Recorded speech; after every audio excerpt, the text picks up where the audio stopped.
ಮೇಲೆ ಮರಳು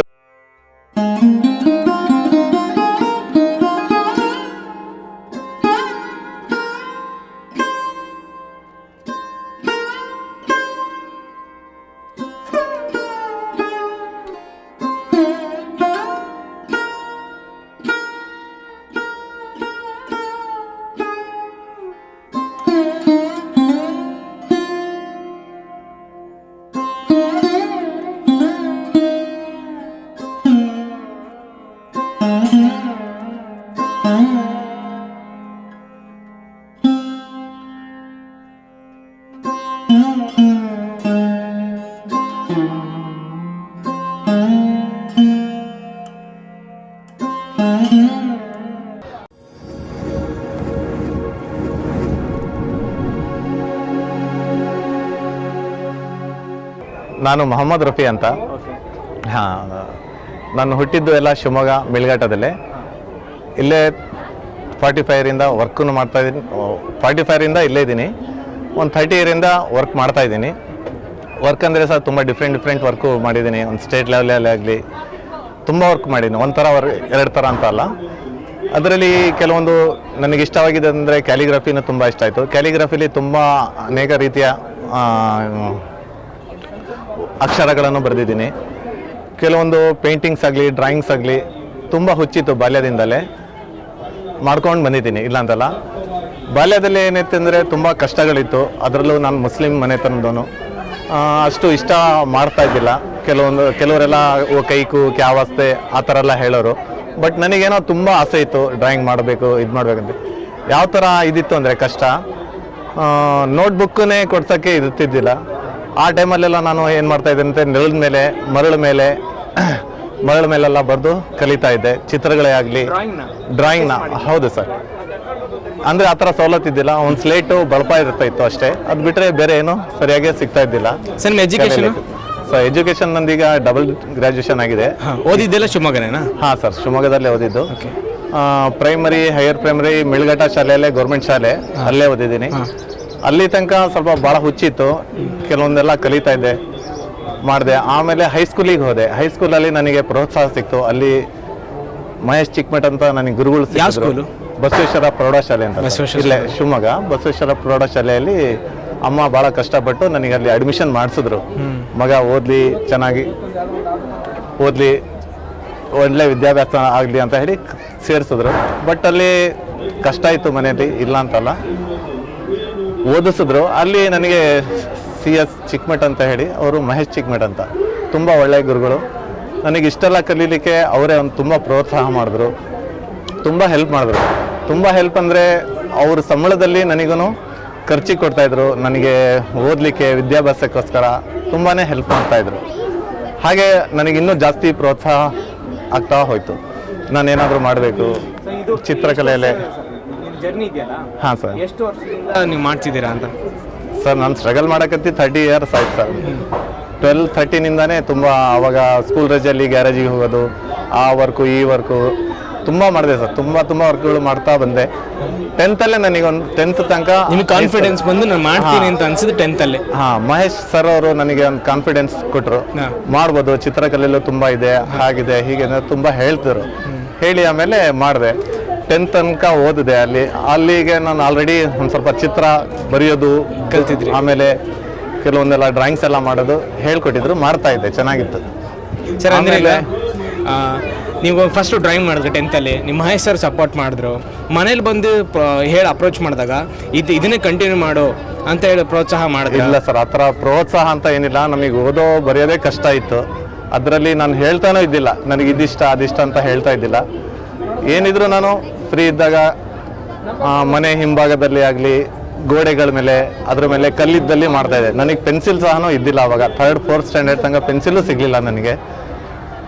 ಬಳಪಗಳಲ್ಲಿ ಆಗಲಿ, ಸ್ಲೇಟಲ್ಲಿ, ಇಲ್ಲ ಮರಳಲ್ಲಿ, ಅದರಲ್ಲಿ ಅಕ್ಷರಗಳು ಬರೆದು, ಇಲ್ಲ ಚಿತ್ರಗಳು ಮಾಡೋದು ಮಾಡ್ತಾಯಿದ್ದೆ.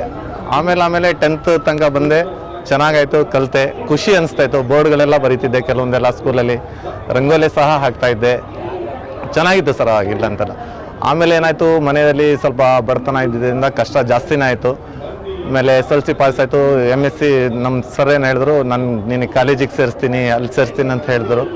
ಬಟ್ ಇಲ್ಲಿ ಮನೆಯಲ್ಲಿ ನಾನು ಓದೋಕ್ಕೆ 10th ತನಕ ಓದಿದೆ, ಭಾಳ ಕಷ್ಟದಿಂದ ಓದಿದೆ.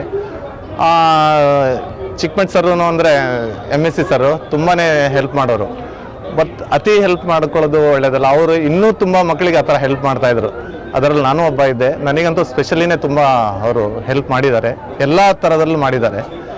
ಬೇಡ ಈಗ ಬೇರೆಯವರಿಗೆ ಅವರಿಗಾದ್ರೂ ಅವ್ರು ಹೆಲ್ಪ್ ಮಾಡಲಿ, ನನಗೆ ಇಷ್ಟೊಂದು ಕಲಿಸಿದಾರಲ್ಲ ಸಾಕು ಅಂತ ಆಮೇಲೆ ಬಿಟ್ಟು ನಾನು ಗ್ಯಾರೇಜ್ ಕೆಲಸದಲ್ಲಿ 2-3 ಇಯರ್ ವರ್ಕ್ ಮಾಡಿದೆ. ಬಟ್ ಇಂಟ್ರೆಸ್ಟ್ ಇದ್ದಿಲ್ಲ, ಏನು ಮನೆ ಕಷ್ಟ ಆ ಥರ ಇದ್ದಿದ್ದಕ್ಕೋಸ್ಕರ ಬಿಟ್ಬಿಟ್ಟೆ. ನಾನು ಕಾಲೇಜು ಹೋಗಲಿಲ್ಲ, ಏನಿಲ್ಲ.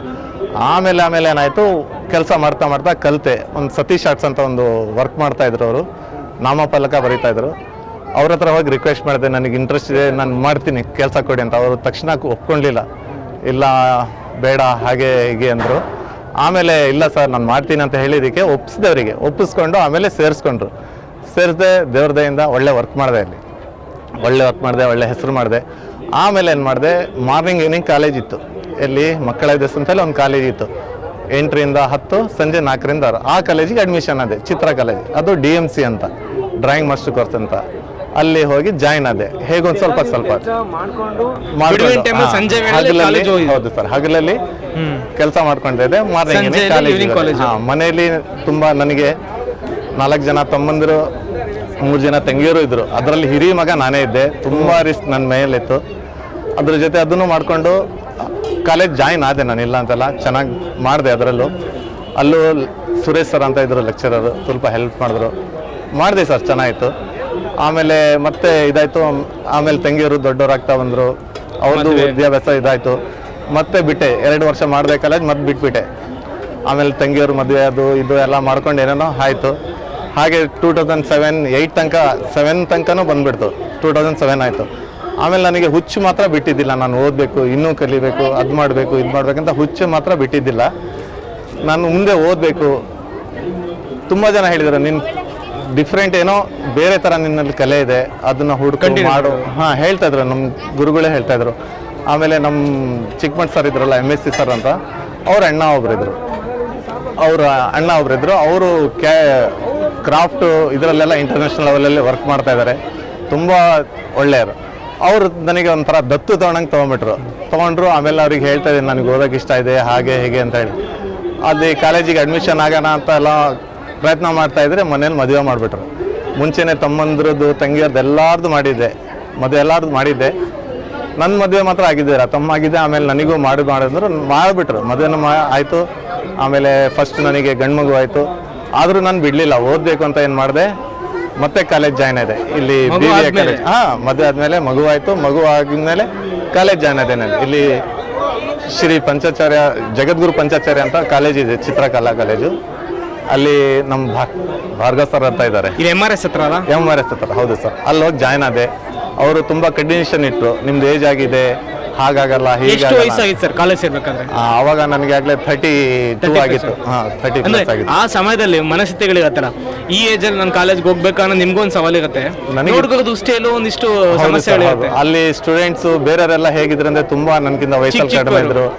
ಬಟ್ ಏನಾಗುತ್ತೆ ಅಂದ್ರೆ ಸರ್, ಅಲ್ಲ ಇಚ್ಛೆ ಬೇರೆ ತರ ಇರುತ್ತೆ. ಕೆಲವೊಂದು ನಾನು ರೀಸೈಕಲ್ ಮಾಡೋದು, ವೇಸ್ಟೇಜ್ ವಸ್ತುಗಳಲ್ಲೇ ಮಾಡಿಕೊಂಡು ನಾನು ತುಂಬಾ ಕೆಲಸಗಳು ಮಾಡಿದೆ. ತುಂಬಾ ಅದರಲ್ಲಿ ದುಡಿತಾನೂ ಇದ್ದೆ.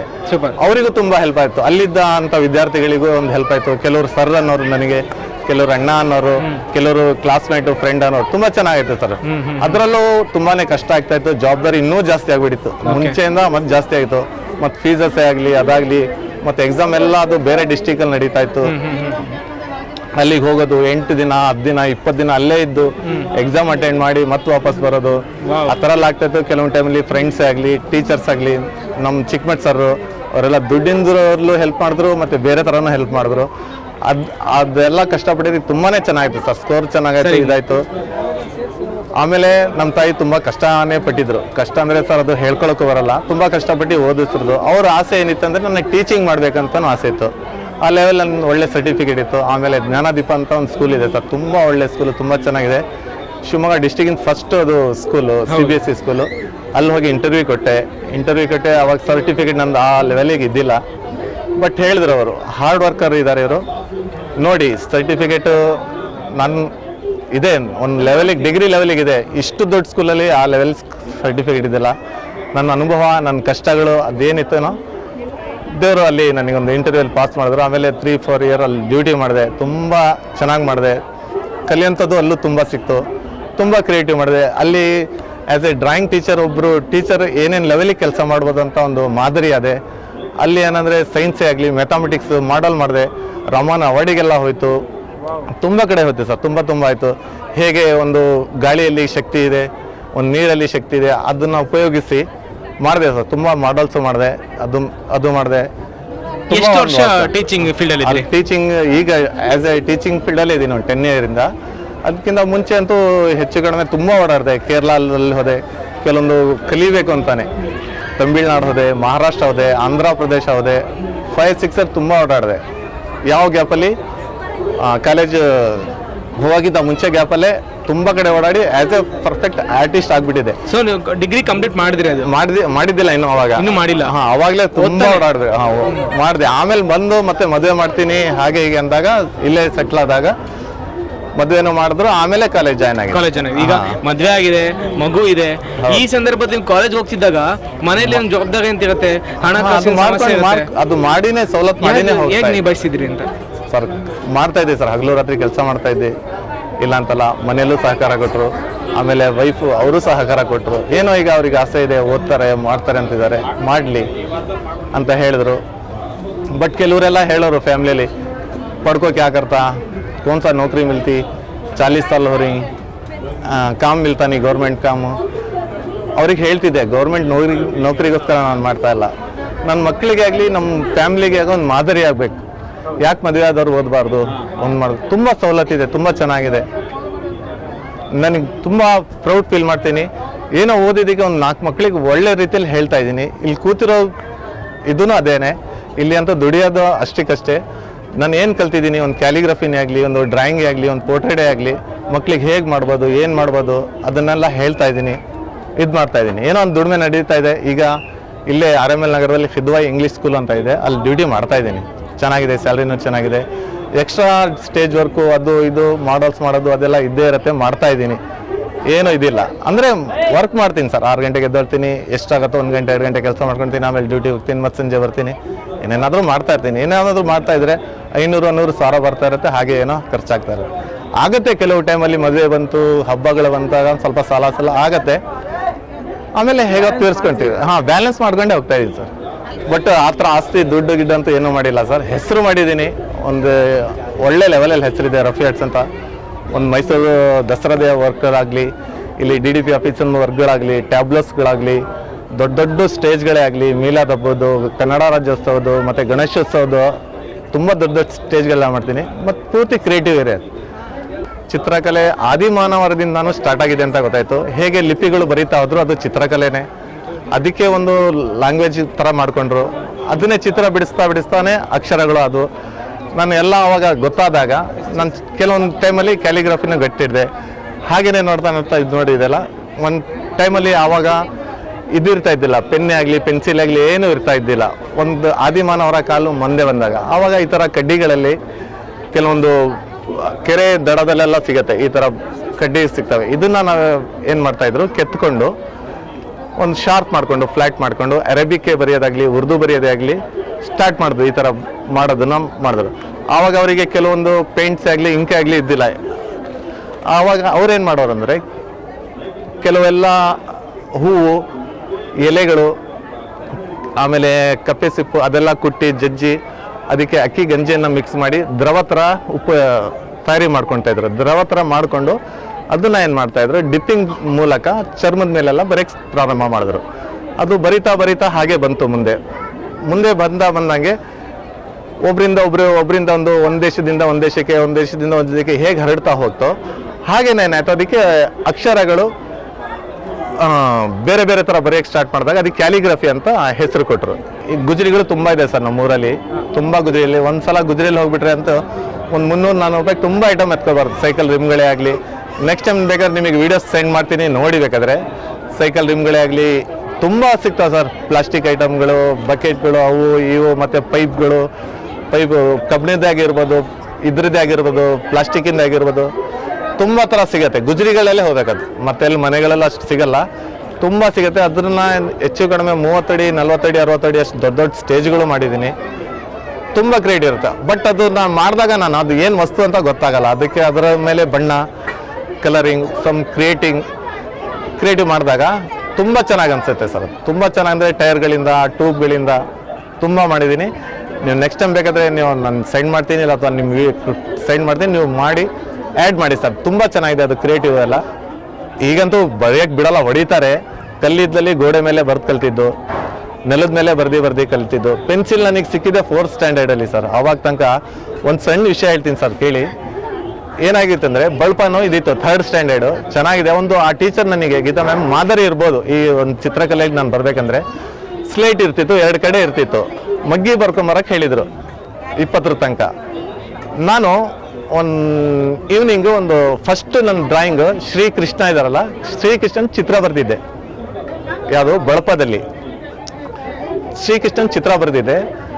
ತುಂಬ ಚೆನ್ನಾಗಿದ್ರು. ಕೆಲವು ಟೀಚರ್ಸ್ ಎಲ್ಲ ಹೋಗಿಳಿದ್ರು, ನನ್ನ ಫ್ರೆಂಡ್ಸ್ ಎಲ್ಲ ಎಷ್ಟು ಚೆನ್ನಾಗಿ ಮಾಡಿದ್ದೆ ನೀನು ಕೃಷ್ಣನ್ ಚಿತ್ರ ಅಂದರು. ಬಟ್ ಅದು ಈಗಲಿಕ್ಕಿಲ್ಲ. ಬಟ್ ಆವಾಗ ನಾನು ಸ್ಟಾರ್ಟಿಂಗ್ ಮಾಡಿದೆ ಕೃಷ್ಣನ್ ಚಿತ್ರ. ತುಂಬ ಹೊಗಳಿದ್ರು, ತುಂಬ ಇಷ್ಟಪಟ್ಟರು. ನನಗೆ ಅದು ಅಳ್ಸೋಕ್ಕೆ ಇಷ್ಟ ಆಗಲಿಲ್ಲ. ಹಾಗೆ ಇಟ್ಕೊಂಡಿದ್ದೆ, 2 ಡೇಸ್ ಇಟ್ಕೊಂಡಿದ್ದೆ.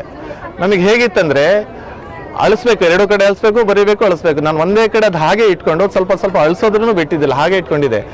ಆಮೇಲೆ ಟೀಚರ್ ನೋಡಿಬಿಟ್ಟು ಮಗ್ಗಿ ತೋರಿಸು ಅಂದರು. ಹೋಮ್ವರ್ಕ್ ಅದೇ. ಸ್ಲೇಟ್ ಕೊಟ್ಟೆ, ತಿರುಗಿಸಿದ್ರು ಕೃಷ್ಣನ್ ಚಿತ್ರ. ಒಂದು ಹೊಡೆದಿದ್ರು ಸರ್, ತುಂಬ ಹೊಡೆತ ತಿಂದಿದೆ ಅವತ್ತು. ನೀನು ಯಾಕೆ 20 ತನಕ ಮ್ಯಾಮ್ ಅದು ನೋಡಿ ನನಗೆ ಅದು ಚಿತ್ರ ಬರೆದಿದೆ, ತುಂಬ ಇಷ್ಟ ಆಯಿತು, ಅಳ್ಸಕ್ಕೆ ಮನಸ್ಸಾಗಿಲ್ಲ ಅಂತ ಹೇಳಿದೆ. ಅಳ್ಸಕ್ಕೆ ಮನಸ್ಸಾಗಿಲ್ಲ. ಬಟ್ ಇಲ್ಲ ಮ್ಯಾಮ್ ಇಲ್ಲ, ನೀರು ತಂದರು, ನೀರು ಒಂದೇ ಸಲ ಹಿಂಗೆ ಹೊಡೆದ್ರು, ಅದಕ್ಕೆ ನೀರು ಹಾಕಿದ್ರು ನನ್ನ ಮುಖದ ಮೇಲೆ, ಅದ್ರ ಮೇಲೆಲ್ಲ ಆಯಿತು. ಸ್ವಲ್ಪ ಮನಸ್ಸಿಗೂ ನೋವಾಯಿತು, ಇಲ್ಲ ಅಂತ ಹೇಳಲ್ಲ. ಬಟ್ ಆ ಚಿತ್ರ ಅಳಿಸೋಯ್ತಲ್ಲ ಅಂತ ಸ್ವಲ್ಪ ಮನ್ಸಿಗೆ ಬೇಜಾರಾಯ್ತು. ಇಟ್ಸ್ ಇರಲಿ, ಆಮೇಲೆ ಏನು ಮಾಡೋಕ್ಕಾಗತ್ತೆ. ಅಳಿಸ್ದೆ, ಆಮೇಲೆ ಬರ್ದೆ ಮಗ್ಗಿ, ಅದು ತಪ್ಪು ಬರ್ದೆ, ಮತ್ತೆ ಹೊಡ್ತಾ ತಿಂದೆ. ತುಂಬ ಮನ್ಸಿಗೆ ನೋವಾಯ್ತು ಸರ್. ಬಂದೆ ಅಮ್ಮನಿಗೆ ಹೇಳಿದೆ ಈ ಥರ ಆಯ್ತು ಅಂತ. ಅಮ್ಮ ಬೈದರು. ಕೈ को होना तुझे, कई को छुड़ा ले बैठना था, तो लिख जाना था. ಮತ್ತು ಸಮಾಧಾನ ಮಾಡಿದ್ರು, ಮತ್ತು ಸುಮ್ಮನಾದೆ. ಅದೇ ಒಂದು ಮಾದರಿ ಆಗಬೇಕು ಸರ್ ಮಕ್ಕಳಿಗೆ. ಅಳಿಸೋ ಹೊಡ್ತದೆ, ಬಟ್ ಮನಸ್ಸಲ್ಲಿ ಉಳ್ಕೊಂಡು ಆ ಚಿತ್ರಗಳು ಮನಸ್ಸಲ್ಲಿ ಉಳಿದಿದೆ, ಇಲ್ಲ ಅಂತ. ಕೆಲವೊಂದು ವಿಚಾರಗಳನ್ನ ಹಾಗೆ ಕಾಪಾಡುತ್ತೆ. ಇಟ್ಸ್ ಓಕೆ ಸರ್, ಸಾರಿ. ಆಮೇಲೆ ಏನಾಗಿಲ್ಲ, ಆಮೇಲೆ ಅದು ನಡೀತಾ ಇತ್ತು ಹಾಗೆ, ಬಿಡಲಿಲ್ಲ ನಾನು. ಯಾರು ಹೊಡೆದ್ರು ಡ್ರಾಯಿಂಗ್ ಮಾಡೋದು, ಚಿತ್ರ ಬಿಡಿಸೋದು ಬಿಡಲಿಲ್ಲ. ಹಾಗೆ ಮಾಡ್ಕೊಂಡು ಹೋಗ್ತಾ ಇದ್ದೆ. ಮಕ್ಕಳಿಗೆ ಅದೇ ಈಗ ಎಲ್ಲ ಸವಲತ್ತಿದೆ. ನನ್ನ ಮಕ್ಕಳು ಇದ್ದಾರೆ ಸರ್, 3 ಜನ ಇದ್ದಾರೆ, ಮಾಡ್ತಾರೆ. ಒಂದು ಮಗು ಅಂತೂ ಆಗಲೇ ಕ್ಲೇಯಲ್ಲಿ ಆಗಲೇ ಡಿಸ್ಟಿಕ್ ಲೆವೆಲ್ ತನಕ ಬಂದಿದ್ದಾರೆ, ಸ್ಟೇಟ್ ಲೆವೆಲ್ಗೂ ಬರ್ತಾವ್ರು, ಚೆನ್ನಾಗಿದೆ. 2 ಗಂಡು ಮಕ್ಕಳು, ಅವರು ಚೆನ್ನಾಗಿ ಮಾಡ್ತಾರೆ ಡ್ರಾಯಿಂಗ್, ಮಾಡಲ್ಲ ಅಂತ ಏನಿಲ್ಲ. ಬಟ್ ಅವರಿಗೆಲ್ಲ ಸವಲತ್ತಿದೆ, ಅಷ್ಟು ಇಂಟ್ರೆಸ್ಟಲ್ಲಿ ಮಾಡಲ್ಲ. ನನಗೇನು ಸವಲತ್ತಿದ್ದಿಲ್ಲ ಅಷ್ಟು ಇಂಟ್ರೆಸ್ಟ್ ಇತ್ತು, ಮಾಡ್ತಾಯಿದ್ದೆ. ಕೆಲವೊಂದು ಪೇಜಸ್ಸು ಅದು ಇದು ಸಿಕ್ಕಿದಾಗ ಎತ್ತಿ ಇಟ್ಕೊಳ್ತಾ ಇದ್ದೆ. ಯಾರ ಹತ್ರ ಅನ್ನೋದ್ರು ಗಿನ್ಸಿಲ್ ಸಿಕ್ತು ಅಂದರೆ ಡ್ರಾಯಿಂಗ್ ಮಾಡ್ತಾಯಿದ್ದೆ ಸರ್. ಅದರಲ್ಲೂ ನಮ್ಮ ಕನ್ನಡ ತುಂಬ ದುಂಡು ಸರ್. ಬರೆಯೋಕ್ಕಂತೂ ತುಂಬ ಇಷ್ಟ, ನನಗೆ ಹೇಳ್ತೀನಲ್ಲ, ತುಂಬ ಇಷ್ಟ. ಕನ್ನಡ ಮಾತ್ರ ತುಂಬ ಇಷ್ಟ. ಅದು ಬಿಟ್ಟರೆ ನಮ್ಮದು ಉರ್ದು, ಅರೇಬಿಕ್ಕು ಅದು ಒಂಥರ ಮಜಾ ಇದೆ. ಅದು ಕ್ಯಾಲಿಗ್ರಫಿಯಲ್ಲೇ ಮಾಡಬೇಕು, ಅದು ಬರೆಯೋದೇ ಡಿಫ್ರೆಂಟ್ ಬಿಡಿ. ಅದು ಸರ್ ಅದು ಹೆಚ್ಚು ಕಡೆ ಒಂದು 5-6 ಅವರ್ ಹಿಡಿದಿದೆ ಸರ್. 5-6 ಹೌದು ಸರ್. ಅಲ್ಲ, ನಿಮಗೆ ಬೇರೆ ಯಾರಾದರೂ ಆರ್ಡ್ರ್ ಕೊಟ್ಟರೆ ಅಥವಾ ಫೋನ್ ಕಾಲ್ ಮುಖಾಂತರ, ಆನ್ಲೈನ್ ಮುಖಾಂತರ ಆರ್ಡ್ರ್ ಕೊಟ್ಟರೆ ಅದೇ ರಿಸೀವ್ ಮಾಡ್ಕೊಡ್ತೀವಿ? ಹಾಂ ಸರ್, ಮಾಡ್ಕೊಡ್ತೀವಿ.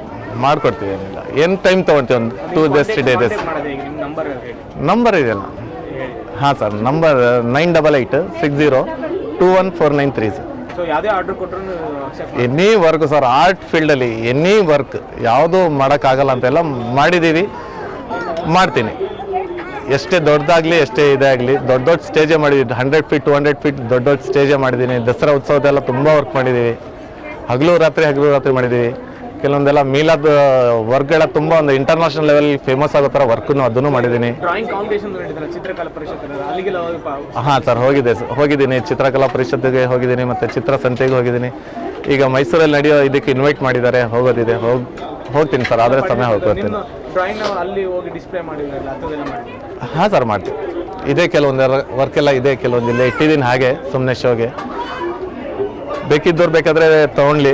ಏನು ನಮಗೆ ಖರ್ಚಾಗಿರೋ ಅಮೌಂಟ್ ಕೊಟ್ಟರೆ ಸಾಕು ಅಷ್ಟೇ, ಇನ್ನೇನಿಲ್ಲ ಸರ್. ನಾವು ಹೇಗೂ ಮಾಡ್ತಾ ಇರ್ತೀವಿ. ನನಗೆ ಮತ್ತು ಪೇಂಟಿಂಗ್ ಮಾರಬೇಕು ಅದು ಅಂದರೆ ಇಷ್ಟನೇ ಆಗಲ್ಲ ಸರ್. ತುಂಬ ಕಲಾವಿದರು ಪೇಂಟಿಂಗ್ ಮಾಡ್ತಾರೆ, 5,000ಕ್ಕೆ ಮಾಡ್ಬೇಕು, 10,000ಕ್ಕೆ ಮಾಡ್ಬೇಕಂತಾರೆ. ನಾನು ಮಾಡ್ತೀನಿ ಬಟ್ ಯಾಕೋ ಇದೇ ಆಗಲ್ಲ ಸರ್ ಮಾರಲಿಕ್ಕೆ. ಹಾಂ ಹೌದೌದು, ಅಷ್ಟೊಂದು ನಾವು ಕಷ್ಟಪಟ್ಟು ಮಾಡೋಂಥದ್ದು ಏನೂ ಬೇಡ ಸರ್. ಜಸ್ಟ್ ಒಂದು ಸಂಡೇ ಆಗಲಿ ಈವ್ನಿಂಗ್ ಒಂದು 10 ಮಿನಿಟ್ಸ್, ಅರ್ಧ ಗಂಟೆ ಕೊಟ್ಟರೆ ಸರ್ ಡ್ರಾಯಿಂಗ್ ಕ್ರಾಫ್ಟಿಗೆ ಅಂತ ಹೇಳಿ ಕೊಟ್ಟರೆ ಏನಾದರೂ ಒಂದಿನ. ಈಗ ತುಂಬ ಸವಲತ್ತಿದೆ ಸರ್, ನಿಮ್ಮಿಂದೆಲ್ಲ ತುಂಬ ಸಹಕಾರ ಇದೆ. ಪಬ್ಲಿಕ್ಕಿಗೆ ಆಗಲಿ, ಮಕ್ಕಳಿಗೆ ಆಗಲಿ, ಯೂಟ್ಯೂಬಲ್ಲೇ ಆಗಲಿ, ಗೂಗಲಲ್ಲೇ ಆಗಲಿ, ಏನು ಕಲಿಬೇಕು ಆರಾಮಾಗಿ ಕಲಿಬೋದು, ಮನೇಲೇ ಕುತ್ಕೊಂಡು ಕಲಿಬೋದು, ಏನೇ ಕಲಿಬೋದು. ಹಾಂ, ಇಂಟ್ರೆಸ್ಟ್ ಇರಬೇಕು, ಸ್ವಲ್ಪ ಇಂಟ್ರೆಸ್ಟ್ ಇರಬೇಕು. ಯಾವುದೋ ಮೊಬೈಲ್ ಗೇಮ್ ಮಾಡ್ಕೊಂಡು ಕಲಿಯೋಕ್ಕಿಂತ ಒಂದು 10-20 ಮಿನಿಟ್ಸ್ ನೋಡಿ, ಒಳ್ಳೆಯದನ್ನ ಏನಾದರೂ ನೋಡಿ. ಹೌದು ಸರ್, ಪೋಷಕರಿಗೂ ಒಂದು ಅದರ ಹಾಂ 10 ಹೌದು ಹಾಂ.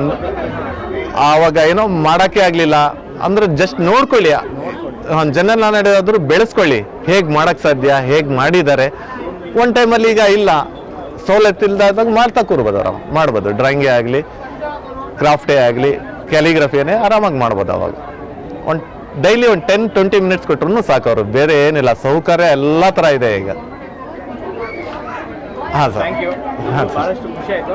ಈಗ ನಿಮ್ಮ ಇನ್ಸ್ಟಿಟ್ಯೂಟ್ಗೆ ಇನ್ನೂ ಸಾಕಷ್ಟು ಜನ ಮಕ್ಕಳು ಬಂದು ನಿಮ್ಮಿಂದ ಕಲಿತಾ ಇದ್ದಾರೆ ಸರ್, ಕಲಿತಾ ಇದ್ದಾರೆ. ಹೆಚ್ಚಿನ ಜನ ಮಕ್ಕಳು ಬಂದು ಹೌದು ಸರ್, ಕಲೀಲಿ. ನಿಮ್ಮ ಆದಷ್ಟು ಬೇಗ ನಿಮ್ಮ PhD ಮಾಡಿ ಥ್ಯಾಂಕ್ ಯು ಸರ್. ಮತ್ತೆ ಸಿಗೋಣ ಸರ್. ಹಾಂ ಸರ್, ಓಕೆ ಸರ್. ಧನ್ಯವಾದ.